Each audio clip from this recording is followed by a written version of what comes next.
You're listening to the Republic Broadcasting Network, where you'll find out what the Fukushima's going on. And aloha, America. Welcome to our show here, and we're having some technical problems, so bear with us a little bit. Apparently, there are thunderstorms over RBN, and Skype keeps dropping out, so we're going to try and stay connected as well as we possibly can. It is Tuesday, May 9th, 2017, and we've got a lot of stuff to talk about today. The phone lines are open, 800-313-9443. And getting into the news here, over in Syria, it looks like something is getting ready to happen there, and of course it's going to be telegraphed with yet another in a long series of false flags being manufactured to convince you that we have the moral right and the necessity and the duty to go and smash up somebody else's country yet again. The de-escalation agreement for the 4 fighting zones in Syria has come into effect, and so far it does seem to be working. The battles between Syrian government forces and foreign-supported rebels have slowed down in the north, and apparently the only fighting going on right now is in the Daraa Governorate, where apparently ISIS is infighting with other rebel groups, and they're fighting amongst themselves trying to eliminate each other, which might not be a bad thing for the people of Syria. Now, the government of Syria has rejected any international forces in the safe zones. That includes Russia, that includes the United States of America, it includes Britain, which seems like a good way to calm things down in those safe zones. A good way to keep them safe is to not let the machinery of death go on in there. Unfortunately, the stickler in that continues to be the United States of America, who says, we will fly wherever we want to fly in Syria. We're the United States. We will go bomb anybody we want to. And this is coming out of the Pentagon, not the White House. And that, I think, is beginning to reveal that the executive branch really has lost control of the military foreign policy. And so they're out there with a Pentagon spokesman saying, we'll go wherever we please, and nobody can stop us. Sounds like famous last words. Now, photos have surfaced on the net suggesting that advanced U.S. weaponry is in the hands of the Syrian Kurdish forces. This is coming out of the Military Times. And they're talking about these forces seem to possess sophisticated American combat equipment, weaponry the Pentagon says it doesn't provide to the Syrian Kurdish fighters. Well, by golly, they got it somehow. But photos are showing that the Syrian forces' gear now includes clothing, weapons, and enhancements once issued to U.S. Marine Corps Special Operations personnel and used by foreign commandos as they train. This is high-end stuff. This is even better than what the normal rank-and-file soldiers will get. Well, whether or not it's covert, clandestine, or just stolen, it doesn't matter anymore, because according to a story out of Zero Hedge, Trump has now approved a plan to directly arm the Kurds. And this, of course, we're sending more weapons into another war zone. Just get them all geared up, ready to kill each other. It is a mess. It is really, really a mess. And for those of you who, like me, are pro-peace, and were really thinking that a Donald Trump victory was going to reverse this militarist course of the United States government, you have to be just as disappointed as I am. And I am very, very disappointed.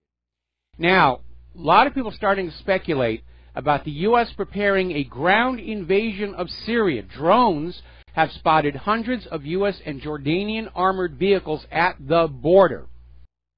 And now that the secret is pretty much out, Fars News is saying U.S., British, and Jordanian forces are readying for a joint operation in Syria. And they're saying it's an invasion of Syria under the pretext of the war on the ISIL terrorists.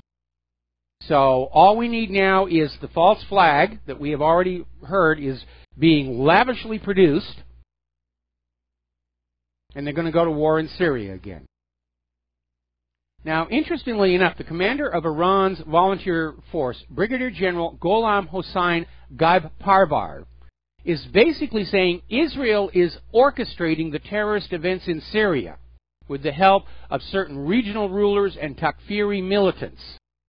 Everybody wants to play in Syria. Syria's become the new sandbox for all the children to play in. A very dangerous situation. Apparently, Donald Trump's advisors are proposing a plan to change the U.S. strategy up in Afghanistan. And basically, you don't need me to tell you this. It's to expand the military activities against militants and anybody else in Afghanistan who thinks that Afghanistan should be run by and for the Afghani people. All right, we're going to do a little shout-out to our on-air affiliates who are just rejoining our network. And this is a good time for us to remind everybody that RBN is in the middle of their annual May fundraising drive. And, folks, it is really, really serious.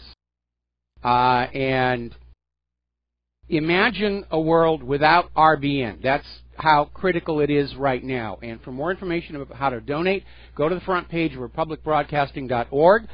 There's a PayPal link. There's a postal address. There's a toll-free number that you can call on in.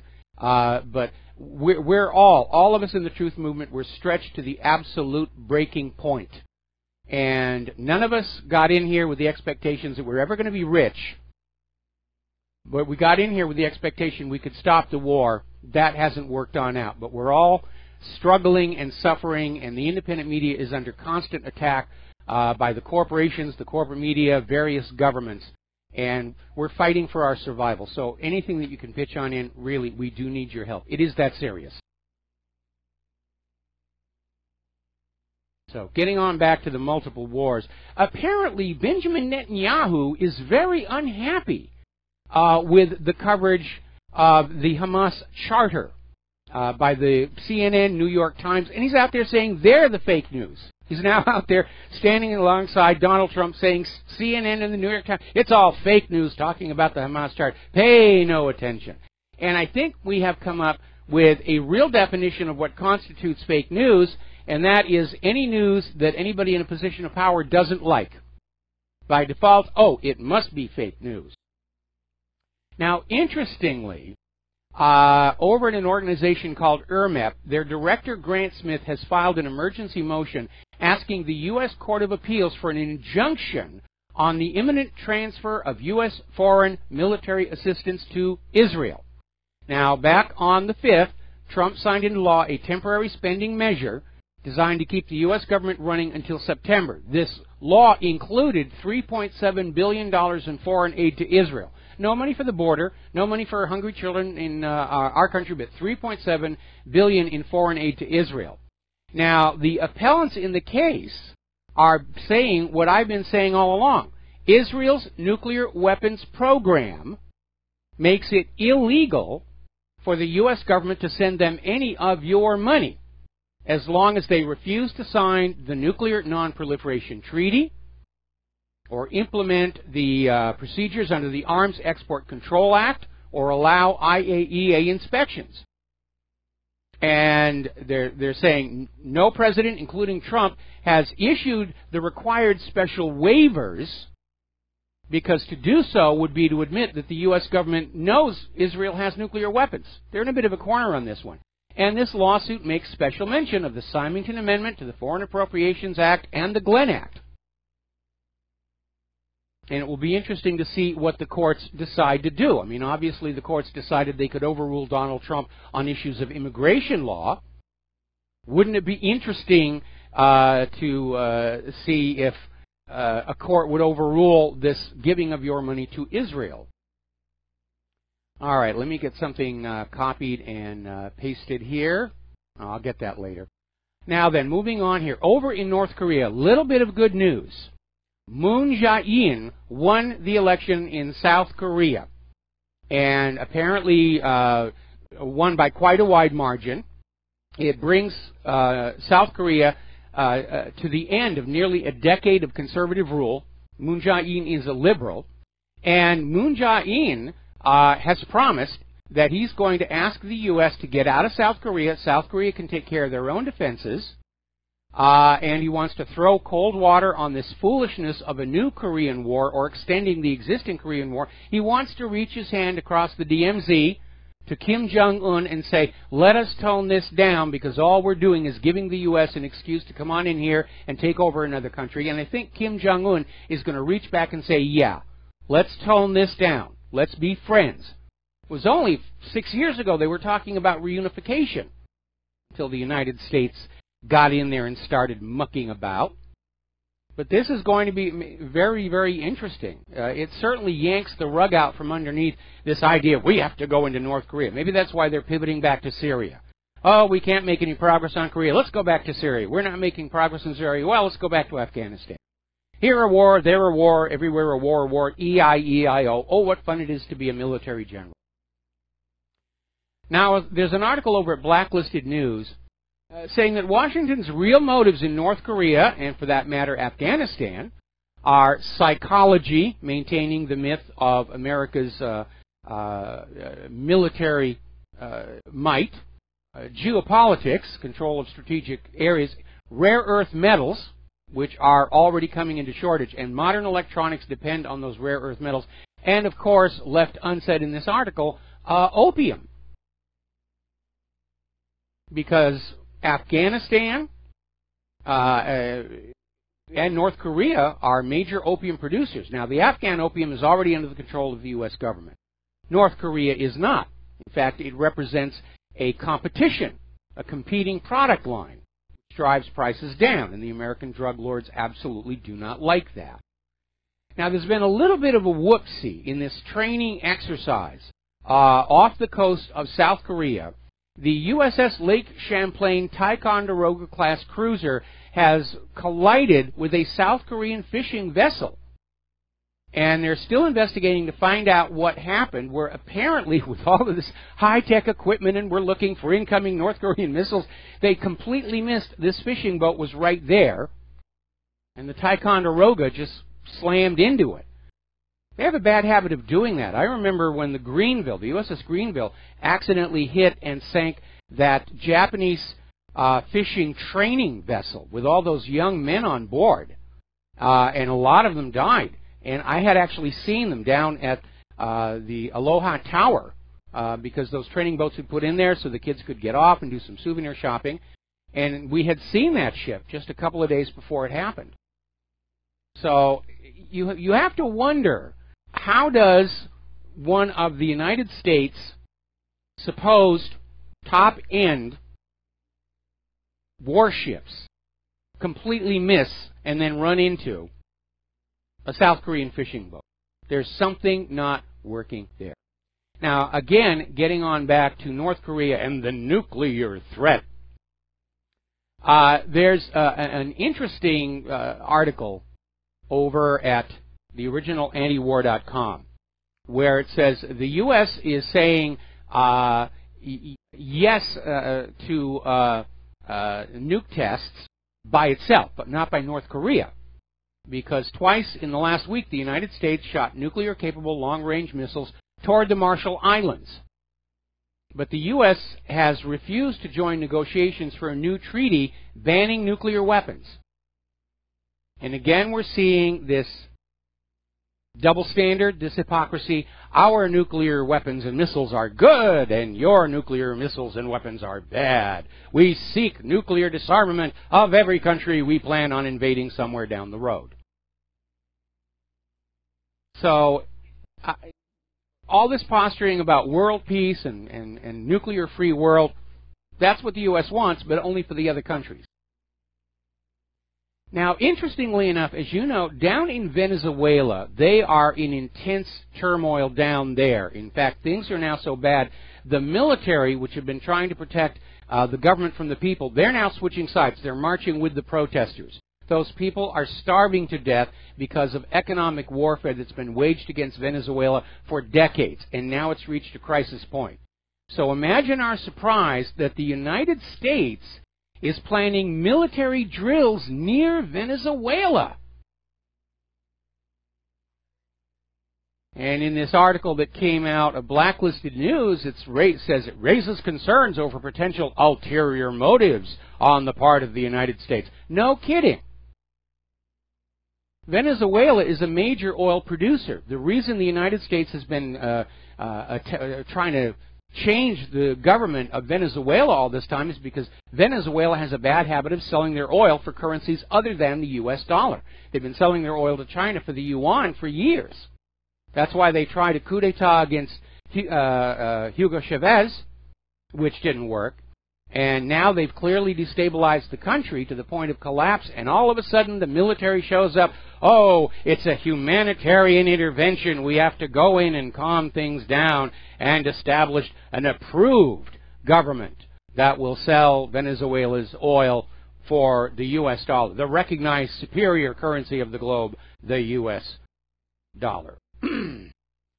Now, remember the hacktivist group Anonymous? They've released a new video. And, okay, there we are. I'm sorry,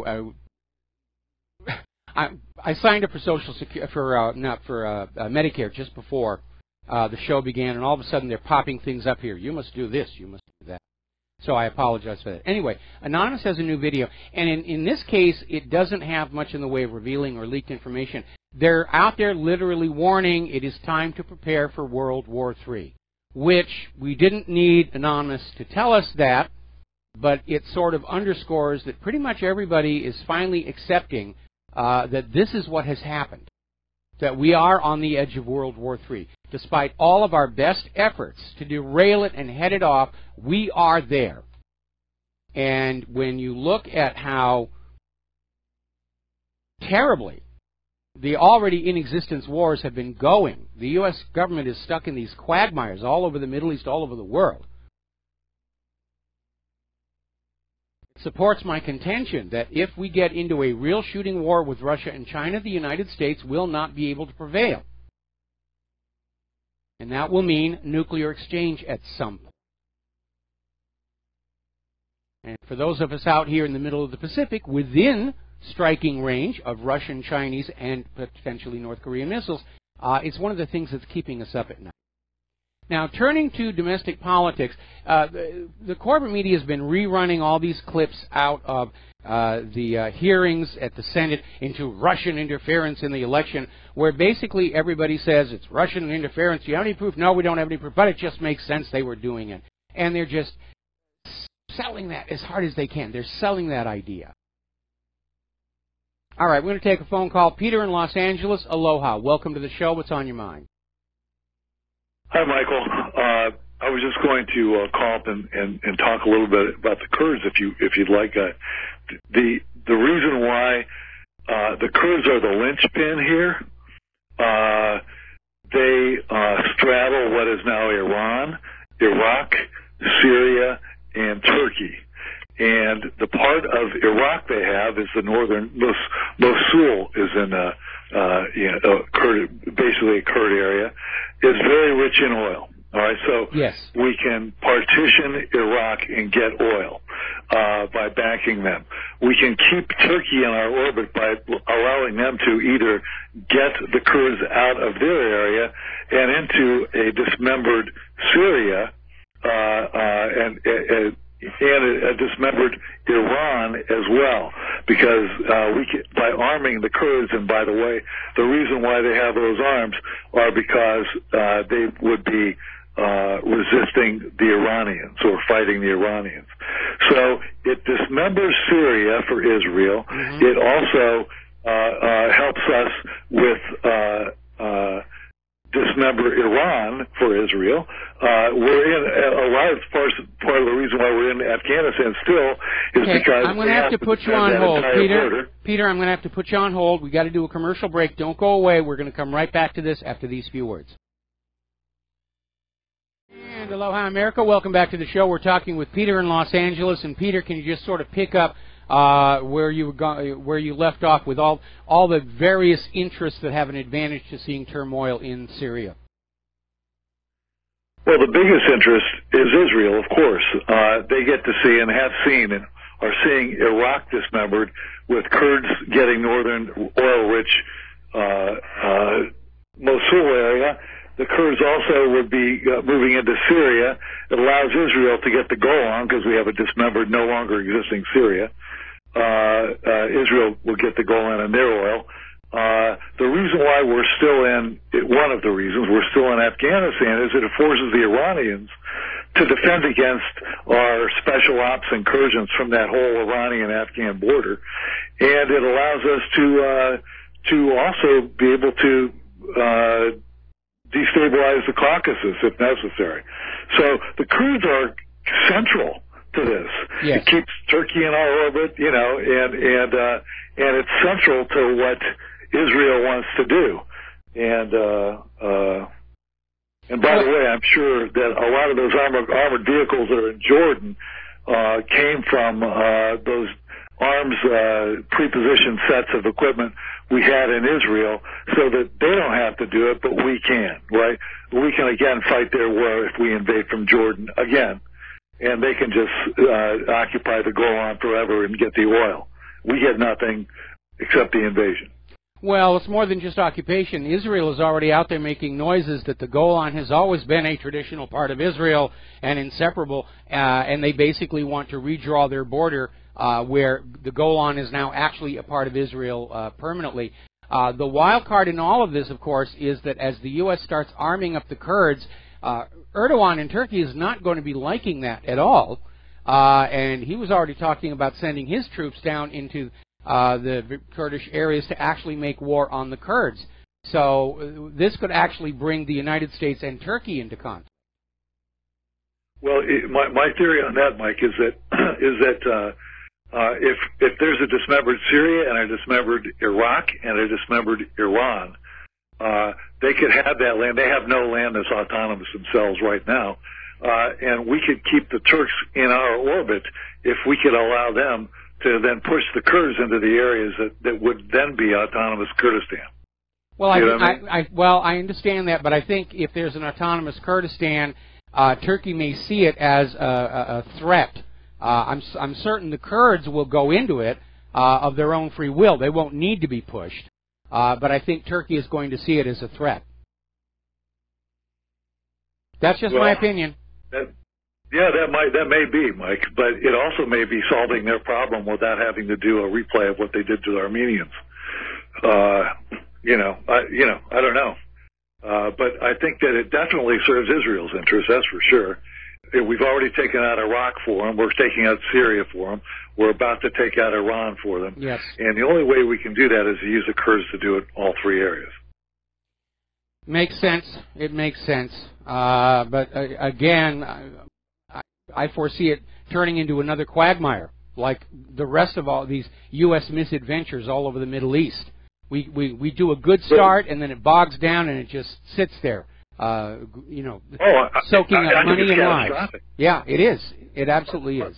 Mike, can I say the other reason why I believe that we're in Afghanistan, not only for the oil pipelines and the opium trade, which I'm sure are a factor, but it keeps that whole line of supplying anybody who's against Iran, and they have to defend that border, the Afghan-Iranian border. It also, there's obviously an emerging Russia, China, Iran, even Pakistan axis. Yes. And it sits right in the way of the Chinese being able to directly resupply Iran and maybe having Chinese divisions on the Persian Gulf. That's my theory anyways. I'm going to have to look at a map and think about that. But definitely we're seeing Russia and China draw closer together. Iran is certainly going into their sphere of influence. I don't know about Pakistan yet. I think they're still trying to figure out where their best options are lying. But yeah, let me look at a map and I'll think about that. Anyway, Peter, we got to let you go. Got to take a break for commercials. We'll be right back. And aloha, America. Welcome back to our show here. We're going to take another phone call. Steve in California. Aloha. Welcome to the show. What's on your mind? Well, Mike, I see the situation to play out just like it did in Iraq. Of course, false flags get us there, and of course we're going to grab their president, so Syrian Bashar al-Assad will be in our custody. A mock trial, a kangaroo court. Of course, he'll be executed for crimes against his people, which were never founded. I see this thing play out just the same way. It worked the first time. I see these people to do the same thing all over again. Yeah, it is the same pattern. It's the same pattern that they've done time and time again. Yep. Exact same pattern. If it works the first time, they'll try it again a second time. Sad part there is a problem with that. Is that they've played that same strategy so many times since the end of World War II. The world realizes what's going on. They're not being fooled by the propaganda anymore. Right. Well, the world will know the truth. The American people are, for some reason, they're just not too bright. They don't get it, and this whole pattern is being played out the same way as it was in Iraq. And again, they'll target Syrian Bashar al-Assad. They'll execute him. He will never have his true date in court, and he'll be executed for a crime he never committed. Yeah, just like they did with Saddam Hussein. Well, just because the government propagandists and the corporate media are still using the same script over and over and over again doesn't necessarily guarantee the American people are buying it. We seem to have reached a stage where the government is just going through the motions, and they don't even care if anybody believes them or not anymore.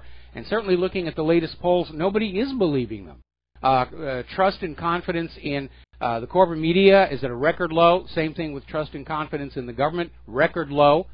They have a massive credibility problem of their own making, and their only answer is we're just going to keep on doing what we're doing because nobody out there is going to stand up and stop us.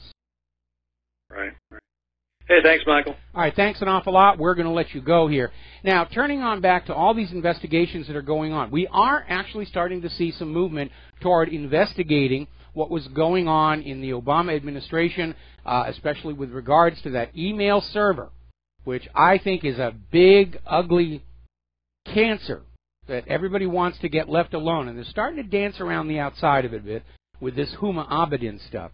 But what's really interesting, apparently top Justice Department officials are now basically pushing the FBI to start speeding things up. It's taking too long. Of course, we know that Director Comey is definitely on the side of Hillary Clinton and protecting that deep, dark secret of just what it was she was doing with that email server. Frankly, I think keeping Comey on was one of Trump's really big mistakes. But the Justice Department seems to be getting out the little whip, and they're cracking over the head and say, you got to start moving forward on this stuff. You know, and stop the departmental infighting, meaning over at the FBI, and get on with your job. Now, not too long ago, there was a story that came on out where there was a released email, which basically exposed the fact that Attorney General Loretta Lynch was, in effect, promising to protect Hillary Clinton from criminal charges. And basically they brought that up at the Senate hearing, and somehow or other, Director Comey was able to evade having to talk about that and steer it back to, we know Russia's attacking or hacking our elections and everything, which is what this hearing is all about. It's just a show trial to condemn Russia for something it did not do. But this information is coming out where obviously Hillary Clinton was being protected by the Attorney General and the head of the FBI. And remember, when Comey had that news conference where he said, we're not going to prosecute her, he went down the list of Title 18 felony violations she was guilty of, and then he let her skate on this excuse that they couldn't find any intention to do wrong. The same excuse he used when he admitted that Huma Abedin was sending classified documents from the secure servers to an outside laptop, the one belonging to her husband, Anthony Weiner. She didn't mean to do wrong. But again, if you read Title 18, it says allowing secure classified information to be exposed through negligence is a crime as well. Criminal intent, wrongdoing, intention to cause harm is not needed. And Comey is either ignorant of the law or he's just hoping you all are. All right, we're going to take a phone call. Bob in Las Vegas. Aloha, Bob. Welcome to the show. What's on your mind? Aloha, Mike. Mike, you keep pointing to the fact that Comey references that there was no intent, no criminal intent. But I haven't watched any of these hearings because I don't want to see these crooks. Yeah. I don't want to see their faces. But do any of these Congress people or senators say, oh, no, Mr. Director, you're mistaken. that's not an issue, the matter of intent. Did they come back with that reply, or they just let him keep talking? And yeah, they let him keep talking. They let him get away with it. You know, but I'm looking at the actual section here, Title 18, Section 793, Paragraph F. And it says, whoever being entrusted with or having lawful possession or control of any document, writing, code book, signal book, sketch, photograph, photographic negative, blueprint, plan, map, model, instrument, appliance, note, or information relating to the national defense through gross negligence permits the same to be removed from its proper place of custody or delivered to anyone in violation of his trust or to be lost, stolen, abstracted, or destroyed, blah, blah, blah, blah, shall be fined under this title or imprisoned not more than 10 years or both. That's the letter of the law right there. Intent to do wrong is not necessary. And you're absolutely right. Nobody in those hearings has ever stood up and corrected Comey on the letter of the law. So they're all hoping that you don't know what the law actually is, that you'll just take their word for it that, you know, she didn't mean to do wrong, and therefore, you know, we should let her go. Right. Mike, I know you're discouraged like all of us with Trump, and I know you had spoken before he took office that once he came into contact, once he had to deal with Netanyahu on a day-to-day basis, that he would come around and you know, become more independent of the Israeli lobby and the Israelis. But I was wrong. I was wrong. You were wrong on that. Yeah. Okay. Yeah, I think that's obvious. I think it's obvious it's not going to change. You know, Mike, finally, Brandon from San Francisco was saying that, you know, the people on the center, the right, need to align with the left against these wars. The problem with the left is they're not concerned about, they used to be, they're not concerned about issues of war and peace and the middle class and all these manufacturing jobs. They're just interested in identity politics. That's their main issue now. Yeah. You can't align with them on war and peace. They don't care. They're just interested in these identity politics, transgenders, whatever, you know, political these correctness issues. Right. Yeah. That's it. Can't align with these people. They're not interested. Well, you know what's going on here. The government is using the ultra-liberal left like rodeo clowns. They're trying to keep people distracted, and that's where a lot of this nonsense is coming on in, because right now the U.S. government doesn't want the American people really thinking very closely about all of this escalation of wars all across the globe. Because, again, they don't really have the support of the American people for a new global war.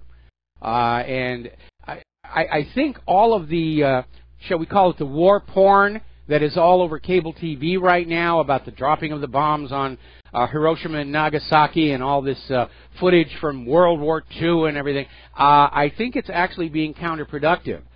Because people are looking at it and they're not seeing it as glorious and heroic and, gee, wouldn't it be fun? They're actually being made more aware of just how terrible a thing war is.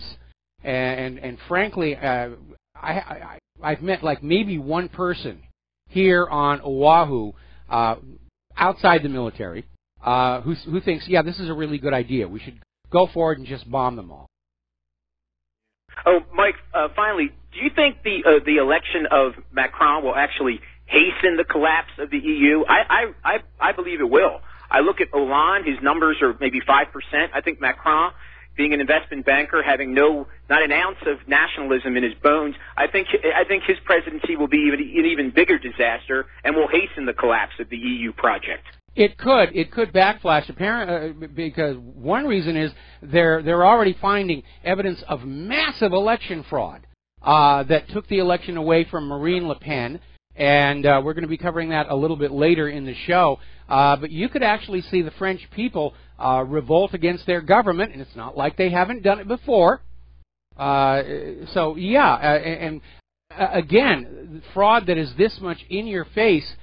It really is undermining this illusion all over the world that just because you have elections, it doesn't mean that you're actually able to change the policy of those in control. Perhaps we should start investing in guillotines. Absolutely. I made exactly the same comment.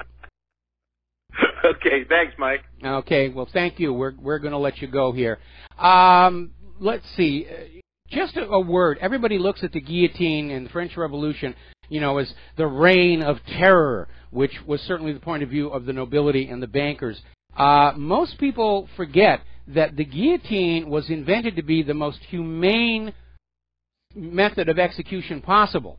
It was very horrific in that it was chopping the head off the body, but the doctor who invented it said this is going to be the most painless way of executing somebody for what was available back then. So that's the origin of that. Unless you dull the blade, then it's a different story. Now then, getting on back to Director Comey.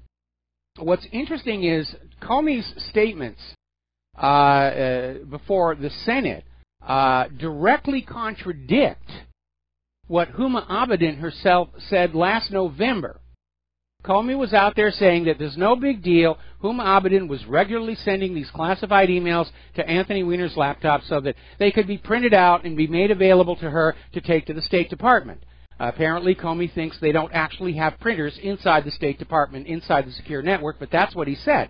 But last November, Huma Abedin, through her lawyer, Karen Dunn, said she had no idea how those emails could have wound up on Anthony Weiner's laptop, and only learned about the emails being on the laptop through the news media. So, again, more lies exposed, and the corporate media will just pretend like nothing ever happened. Judicial Watch has now filed lawsuit for Sally Yates' emails while she was at the Justice Department. And Sally Yates is in the history books for having served as Attorney General for a mere 10 days.